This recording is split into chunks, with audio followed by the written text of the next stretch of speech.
Salut à vous tous, salut à vous toutes et à vous tous. Oui, soyons respectueux des genres en mettant toujours le féminin en premier. Alors, vidéo pour vous donner un petit peu des nouvelles de ce qui se passe chez nous aux États-Unis. Vous le savez, cette semaine, c'est la DNC, la Convention démocrate, qui doit entériner, confirmer, valider Kamala Harris comme étant la candidate officielle du camp démocrate pour les élections présidentielles de novembre. Alors, précisons, et d'ailleurs c'est pour ça que malheureusement en France, les meetings politiques commencent à s'américaniser de plus en plus, que ce soit côté républicain comme démocrate, on est véritablement dans du show à l'américaine. Mais alors quand je dis du show à l'américaine, c'est du show à l'américaine. C'est-à-dire que là, que ce soit républicain ou démocrate, tout est organisé, tout est réglé comme du papier à musique. C'est-à-dire même les gens qui sont dans les salles sont affectés à des sections, et dans chaque section vous avez des meneurs. Chaque meneur, chauffeur de salle, comme vous voulez les appeler, donne des consignes, à tel moment vous devez faire ceci, cela, vous avez des cartons, à tel moment les cartons vous devez les brandir, etc. En criant votre joie, votre satisfaction, votre plaisir d'être ici, exprimez votre joie, soyez dans l'allégresse. Voilà. Tout en apparence d'un œil franco-français. On se dit que là, oui, enfin là, c'est peut-être un petit peu too much. Ça fait beaucoup. Mais voilà, comme je vous le dis, à chaque fois, quand j'aborde ce sujet, la culture américaine, c'est la culture de l'excès. C'est-à-dire qu'on ne fait pas les choses à moitié, on les fait entièrement, on pousse le bouchon toujours plus loin, on n'est pas dans la demi-mesure, on n'est pas dans le raisonnable, on est toujours dans l'extravagance, on est toujours dans le superflu, le superlatif, même dans le discours. Suivez un discours politique, vous verrez que le superlatif, c'est la règle, c'est la norme.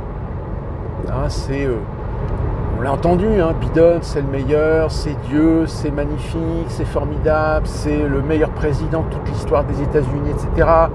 Bon, du coup, il a laissé tomber, donc maintenant, oui, Kamala Harris, c'est la meilleure présidente qu'on va avoir, c'est la meilleure femme, c'est la championne du monde, etc.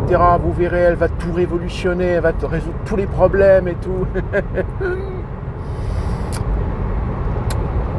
Bon, sauf qu'il y a quand même quelques problèmes. Alors, j'ai essayé de vérifier ça parce qu'il y a Laurent Saïm qui nous a montré une photo de... Donc la DNC se passe dans le grand palais omnisport, qu'on pourrait appeler ça, où a lieu souvent les compétitions de basketball, etc. Donc à Chicago, sauf que la salle est à moitié pleine. Alors, prudence, parce que vous savez, ce petit jeu de montrer une photo d'une salle qui est à moitié pleine, on a vu ça avec les meetings de Zemmour, avec les meetings de Macron, avec les meetings de Donald Trump, etc. Le problème, c'est que c'est des photos qui sont prises parfois plusieurs heures avant le début des festivités, parce que évidemment, pour remplir ces salles, il faut que les gens arrivent en avance. Donc le temps que ça se remplisse, vous savez, c'est un peu comme les concerts, c'est pareil. Vous prenez une photo d'un concert de Taylor Swift ou des Depeche Mode ou des Rolling Stones. Si vous prenez une photo du lieu 4 heures avant, bah oui, évidemment, c'est pas plein. Bon, les vidéos que j'ai pu voir, ça a l'air d'être plein. Il y a l'air d'y avoir beaucoup de monde. Mais pareil, les angles de caméra sont toujours faits de telle manière à montrer qu'il y a du monde. Donc, là-dessus, petite réserve, je ne jugerai pas sur pièce. Donc voilà, nous savons maintenant, c'est officiel, les deux candidats pour la présidentielle des États-Unis au mois de novembre, vous avez pour le camp républicain Donald Trump et pour le camp démocrate Kamala Harris, colistier de Trump Vance qui se fait évidemment brocarder, et nous avons Walz pour le côté démocrate en tant que colistier de Kamala Harris. Alors Walz lui aussi se fait un petit peu brocarder sur sa façon de se comporter un petit peu sur la scène, etc. Mais comme je viens de vous le dire, c'est ça, c'est très américain. On est dans l'excès, on est dans la mise en scène, on est oui, c'est ça, dans l'expression parfois disproportionnée de la joie, du bonheur, de la fierté, de l'honneur, du patriotisme, etc. Alors, évidemment, sur les réseaux sociaux, l'argument premier pour Kamala Harris, c'est de dire, rendez-vous compte, Kamala Harris sera la première femme présidente des États-Unis de toute l'histoire des États-Unis, et qui plus est, une femme de couleur. Alors attention, on ne dit pas une afro-américaine, on dit une femme de couleur. Pour dire plus correctement, une femme issue de la diversité. Parce que je vous rappelle, elle a un père, je crois, guinéen ou rwandais, je ne sais plus, et une mère qui est indienne. Alors, concernant Kamala Harris, elle sera donc candidate, elle a une légitimité d'être candidate, malgré ce que certains disent que normalement elle ne devrait pas être candidate parce qu'elle n'est pas native sur 3 générations. Parce que vous savez, pour être président des États-Unis d'Amérique, il faut être né aux États-Unis. Sauf qu'il y en a certains qui disent que oui, mais il faut être la 3e génération. Alors il n'y a pas de texte, il n'y a pas de loi, il n'y a rien qui stipule qu'il faut être sur 3 générations. La seule condition, c'est être né aux États-Unis, donc être citoyenne ou citoyen américain de naissance, par le droit du sol, non pas par naturalisation. Par exemple, Arnold Schwarzenegger ne peut pas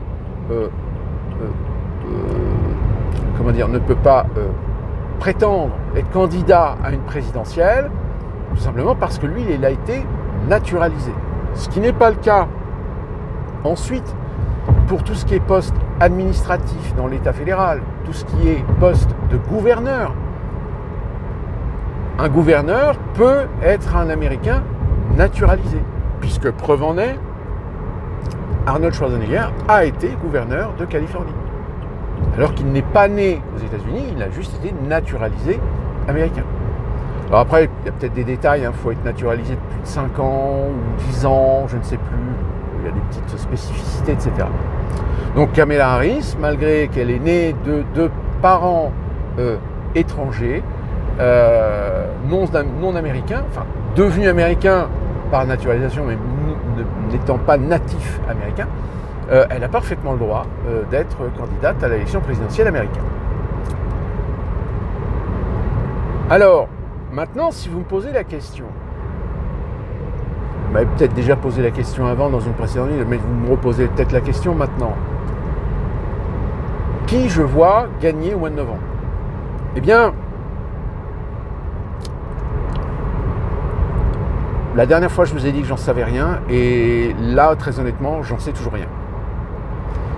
J'en sais toujours rien, pourquoi parce que d'un côté, vous avez Donald Trump, qui a repris un petit peu du poil de la bête après sa tentative d'assassinat. Sauf que le problème, c'est que sur certains sujets, il dérape un peu. Il est un peu approximatif, voire même un peu trop caricatural. Le problème, c'est qu'il utilise un langage du peuple, parce que oui, son électorat est aux 2/3 majoritairement populaire, c'est-à-dire classe moyenne, ouvrière, laborieuse, salarié, employé, évidemment conservateurs, religieux, de confession. Une minorité en effet d'Afro-Américains, d'Hispaniques. Mais là encore, Donald Trump a un électorat très hétéroclite. Il n'a pas un électorat exclusivement blanc. Il a un électorat qui est plutôt un électorat populaire, conservateur, religieux. Souvent un électorat issu de l'Amérique périurbaine, de l'Amérique rurale, de l'Amérique profonde, de l'Amérique conservatrice, évidemment, pour ce qui concerne les États de réputation. Alors que Kamala Harris, elle touche à un électorat plutôt très urbain, d'où la raison pour laquelle on se rend compte que les États qui restent profondément démocrates sont les États qui possèdent souvent les plus grandes mégalopoles.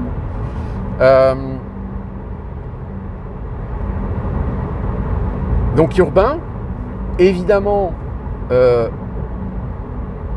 beaucoup dans les minorités et les diversités, sauf que il y a quelques amis-croches. Donc, comme je vous le dis, Donald Trump, sur certains sujets, il n'y va pas avec le dos de la cuillère, donc ce qui fait que, évidemment, il se fait un petit peu taper dessus sur la façon dont il dit les choses, sur la façon dont il présente les choses, etc. Et puis du côté de Kamala Harris, alors, on vous vend évidemment le fait que Kamala Harris, du fait qu'elle est une femme, du fait qu'elle est issue de la diversité, du fait qu'elle est progressiste, du fait qu'elle est relativement wokiste. Sauf que ça, malheureusement, c'est peut-être pas suffisant. C'est peut-être pas suffisant, pourquoi ? Parce que le fait qu'en effet, elle repose énormément sur un électorat progressiste, ultra-progressiste, wokiste. Le problème, c'est la proportion de cet électorat ne suffit pas à battre Donald Trump. Il faut conserver l'électorat modéré. Et c'est là que ça coince, parce que on n'arrive pas finalement à savoir comment l'électorat modéré va réagir. Cet électorat modéré, on le savait, était aux 2/3 anti-Biden. C'est-à-dire qu'il ne voulait pas de Biden pour embrayer 4 ans de plus. Est-ce qu'ils sont en accord pour se dire, bon, finalement, Kamala Harris,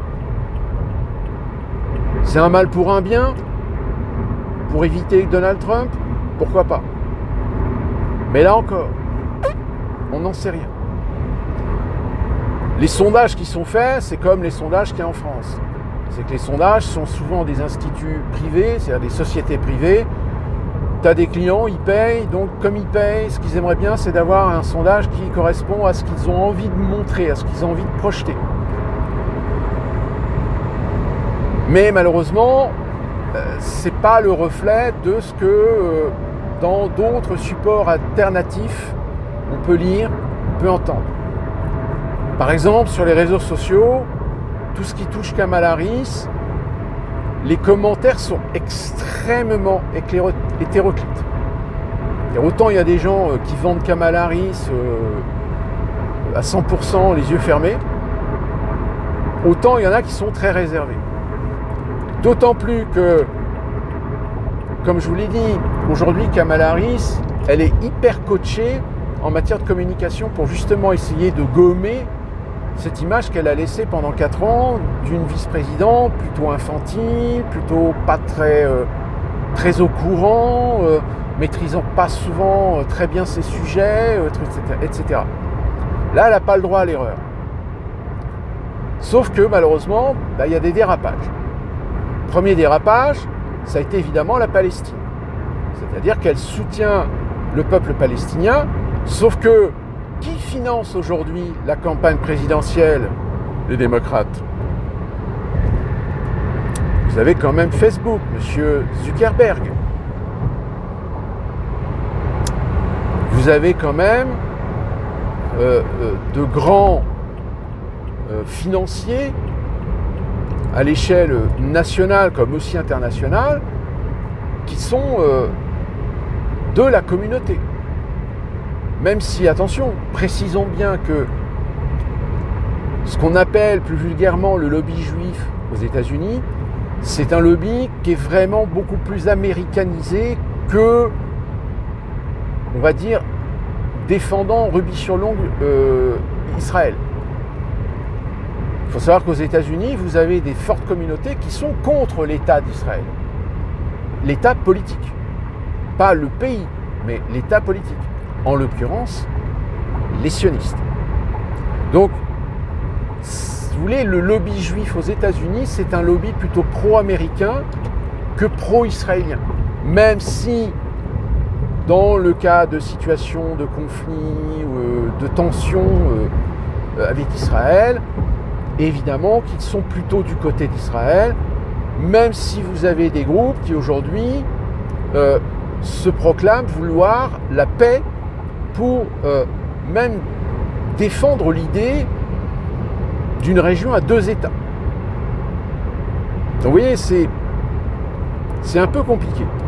Mais dans les sphères, dans les coulisses de Washington, oui, très clairement, il y a un lobby sioniste, pro-israélien. Et la preuve en est, c'est que depuis que Gaza s'en prend plein la gueule, on sent bien que l'État fédéral, il va sur des pincettes, marche sur des œufs. D'ailleurs, on a appris que l'Allemagne a décidé de réduire de moitié son aide à l'Ukraine, ce qui rentre en contradiction avec la politique américaine, puisque les Américains comptent sur les Européens pour éventuellement compenser l'aide à l'Ukraine si jamais Donald Trump venait à arriver à la Maison-Blanche. Or là, les Allemands font tout le contraire. Donc, pour revenir à Kamala Harris, impair, puisque Biden soutient l'effort de guerre israélien, même si on essaye politiquement de caresser dans le sens du poil les progressistes américains qui sont plutôt pro-palestiniens, alors surtout la jeunesse universitaire, etc., dont d'ailleurs actuellement, on ne sait pas trop. Ça rejoint ce que je vous disais tout à l'heure concernant la popularité de Kamala Harris. Le problème, c'est qu'il y a une grosse partie de l'électorat démocrate, progressiste, wokiste, universitaire, jeune, qui est très en soutien, en militantisme pro-Palestine, qui ne vend pas automatiquement, systématiquement, le vote Kamala Harris. Preuve en est, c'est qu'il y a des manifestations actuellement à Chicago, justement pour faire pression un petit peu sur le camp démocrate, pour se positionner par rapport à ce problème. Or, vous le savez, je vous ai expliqué, le cul assis entre deux chaises. Entre d'un côté, le lobby, les pressions, les influences sionistes dans les couloirs du pouvoir à Washington, et l'électorat démocrate, sans lequel ils ne pourront pas garder la Maison-Blanche.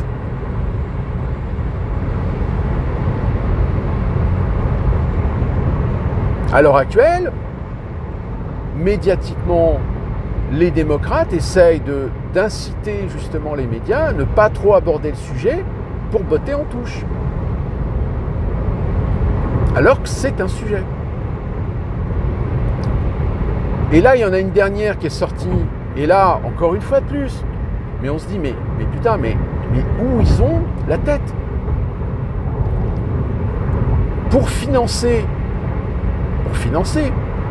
il y a un moment donné, il y a des économistes du camp adverse qui attaquent évidemment les démocrates sur, oui, mais alors attention, vos idées là de délire progressiste, etc., qui va payer? Le contribuable? Et il est sorti l'idée, aux États-Unis, peut-être, que ça serait bien si on taxait les types. Les types, c'est, vous savez, aux États-Unis, le pourboire. Il faut savoir qu'aux États-Unis, le pourboire dans beaucoup de secteurs d'activité, c'est pour de moitié, voire de 2/3, le salaire d'un employé. Je donne juste un exemple. Je rappelle, le wage, c'est d'ailleurs le revenu, enfin le salaire minimum fédéral de l'heure, c'est 7,23 $. Hors taxe. Je précise. Parce que sur les 7,23 $ de l'heure, vous avez le prélèvement à la source. Des impôts fédéraux, des impôts d'État et des impôts locaux. Alors après, ça varie, suivant les États, suivant les comtés, etc. C'est-à-dire qu'au bas-mont, il doit rester 5 $. Sauf que, il peut y avoir, comme ici par exemple en Caroline du Nord, il y a une réglementation spécifique qui stipule que dans le secteur de la restauration, l'employeur peut payer minimum 5 $ de l'heure, à condition que le pourboire compense le reste du salaire minimum fédéral. Alors évidemment, ils le font en pourboire, c'est-à-dire les 2,23 $ qui manquent sur le salaire de base, en pourboire, ils les font. Mais tous les métiers dans la restauration, plus particulièrement les serveurs, le pourboire est très important dans le revenu. Surtout qu'en plus, ce sont des secteurs d'activité où on retrouve des gens qui n'ont souvent pas des niveaux d'études très élevés, qui n'ont pas souvent des qualifications très élevées. Donc c'est le seul moyen qu'ils ont d'avoir des revenus, de pouvoir travailler et gagner un salaire. Et tout d'un coup, vous avez chez les démocrates des cons qui commencent à vous dire « Ah mais ça serait bien pour remplir les caisses de l'État de taxer le pourboire ».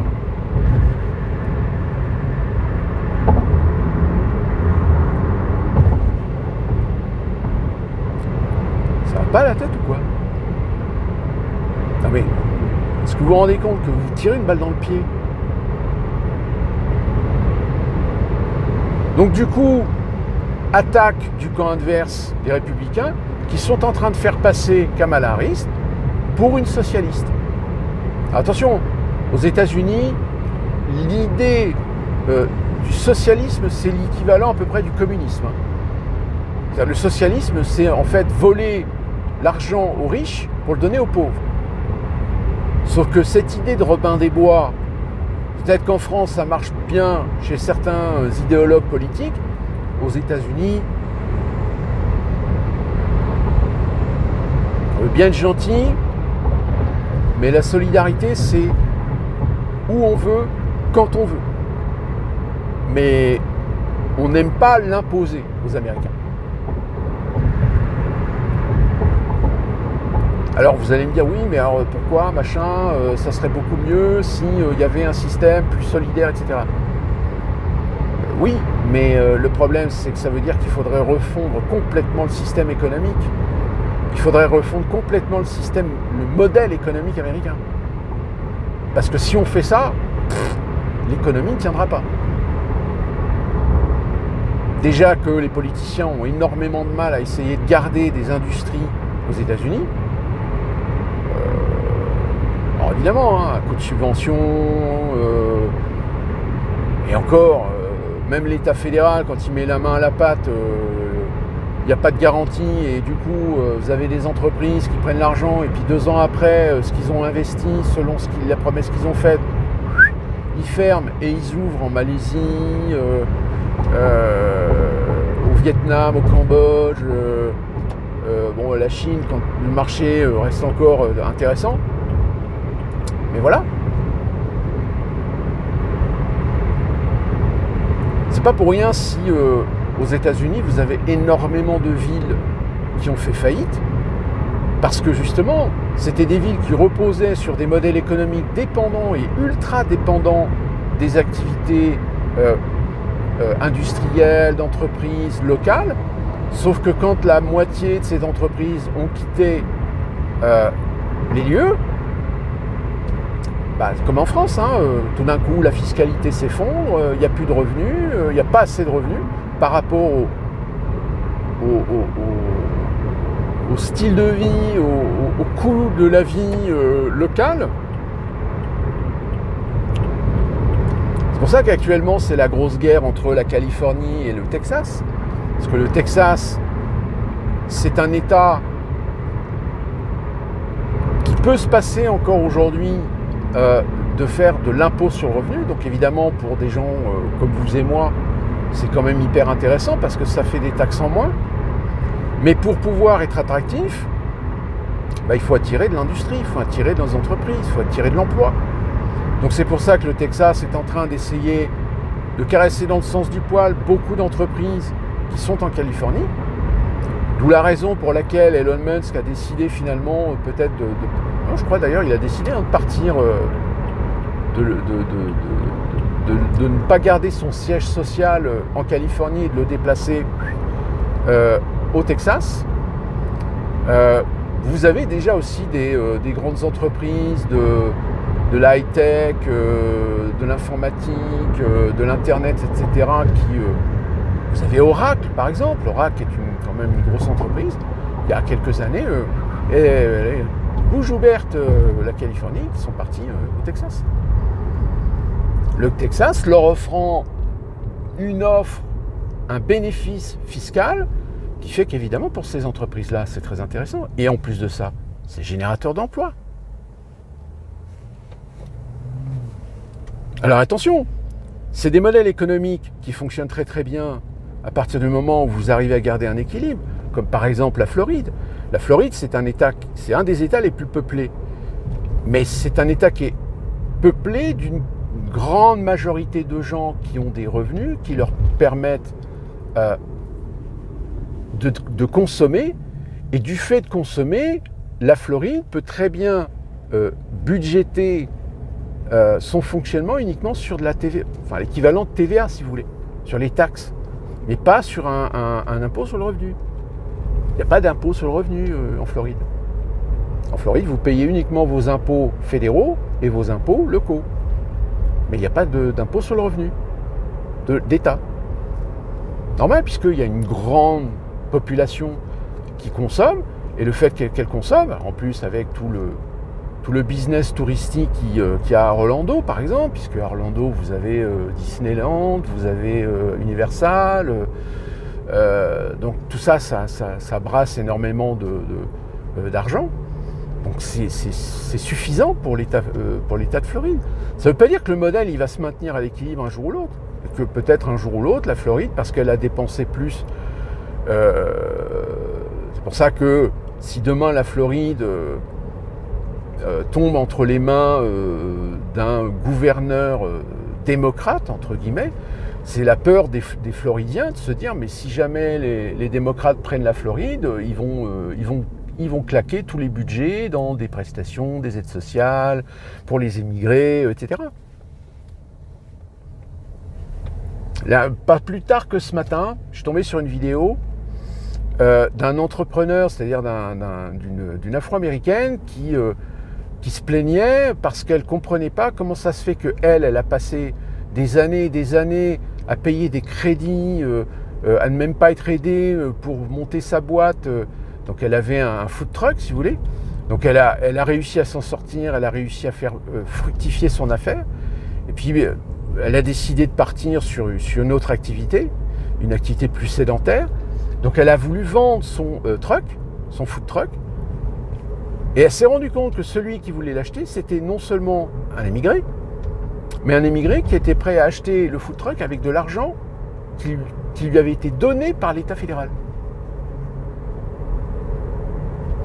C'est-à-dire que la nénette, tout d'un coup, elle se rend compte, moi, américaine, j'ai trimé toute ma vie sans quasiment avoir été aidé. Et là, un étranger est prêt à racheter mon food truck avec de l'argent subventionné. C'est-à-dire qu'il n'a même pas gagné d'argent pour pouvoir... Non. Et là, pof, évidemment, la nénette, elle bug. Et du coup, elle disait, bah oui, mais tout compte fait, hein, pourtant je suis pas d'extrême droite, hein. Je suis une afro-américaine. Ah ouais. Donc vous voyez, alors même si là, ce que je vous raconte, tout ça, ça touche pas 90% des Américains. Comme je vous l'ai dit, c'est un peuple très isolationniste, assez égoïste, assez enfermé sur lui-même. Tant qu'il gagne des dollars, tant qu'il consomme, tant qu'il peut acheter des télé 4K, etc. Le reste, ça le dépasse un peu. De temps en temps, il file 20 ou 30 dollars pour un truc de charité, parce que comme ça lui donne bonne conscience. Bon, là, je caricature, hein, parce que c'est pas tous les Américains qui réagissent comme ça. Mais d'une manière générale, si vous voulez, il y a quand même aujourd'hui des Américains qui étaient plutôt des Américains qui étaient prêts à mettre un bulletin de vote, je dirais, les yeux fermés, juste pour contrer un candidat, etc. Là, aujourd'hui, on sent bien qu'il y a des Américains qui commencent à y regarder de plus près. Et c'est pour ça que là, actuellement, médiatiquement, et je pense qu'à mon avis, même en France, on est en train d'essayer de vous convaincre que Kamala Harris, c'est sûr, elle va gagner, etc. Finger in the news, genre 80%, 20%. Ouais, mais sauf que le problème, c'est qu'il y a quand même des gros soucis d'économie réelle. Et d'ailleurs, preuve en est, ce matin, je suis allé me prendre un petit déjeuner dans une enseigne qui est une enseigne nationale, hein, qu'il y en a partout. Mais qui d'ordinaire, il y a encore quelques années, c'était une enseigne où tous les matins, il y avait du monde. Mais là, il n'y a personne. Alors non seulement il n'y a personne, mais tu sens qu'il n'y a pas assez de personnel. Et pourtant, c'est pas le fait qu'il soit égoïste ou pas raciste, mais rapia, puisqu'il y a des annonces partout, on embauche. Bah oui, mais vous embauchez, mais le problème, c'est que vous embauchez à des salaires qui sont trop bas. Donc des salaires qui sont inintéressants. Et ça, tu le ressens dans les gens qui travaillent. Alors, les serveurs sont polis, c'est pas le problème. Mais tu sens que il n'y a pas de motivation. Tu sens qu'ils sont fatigués. Tu sens que oui, il y a un sur-régime qui fait que... Et ça, je commence à le voir un peu partout. C'est-à-dire que tu sens que, c'est de plus en plus difficile de trouver des gens compétents. Donc tu trouves des gens, tu embauches des gens, mais le problème c'est que les gens ne satisfont pas tes exigences, etc. Moi-même, hein, dans mon boulot, on trouve des gens, hein, mais il y en a la moitié qui sont là. La moitié, ils sont là, ils sont pas là, ils viennent bosser, ils n'ont pas envie de bosser. C'est quasiment sur 4 semaines, ils prennent toujours une semaine de vacances. Alors c'est non payé, hein, évidemment. Donc voilà, ça devient compliqué. C'est le problème, comme vous avez en France, c'est-à-dire l'économie réelle qui aujourd'hui montre des signes de fatigue, des dysfonctionnements, des incohérences, des politiques complètement au-dessus de tout. Et ceux qui sont aux manettes pour décider, pour prendre des décisions, pour passer des lois, pour lancer des projets, pour lancer des décrets, pour lancer des politiques, mais qui sont complètement à côté de la plaque. Ou qui servent l'intérêt d'une politique ou d'une orientation qui consiste tout simplement à blablabla, etc.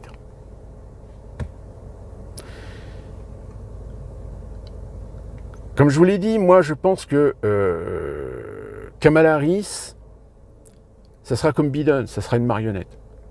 Ça sera la marionnette qu'on sortira de temps en temps pour le fun, pour le show, pour la parade, etc. Mais c'est pas elle qui dirigera le pays.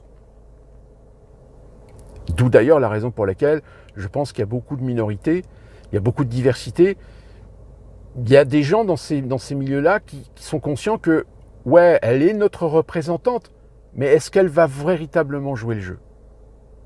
Et c'est là que tout d'un coup, à cette question, il y en a beaucoup, ils n'ont pas la réponse. Advienne que pourra. Sur ce, On se retrouve très prochainement pour une nouvelle vidéo. Portez-vous bien.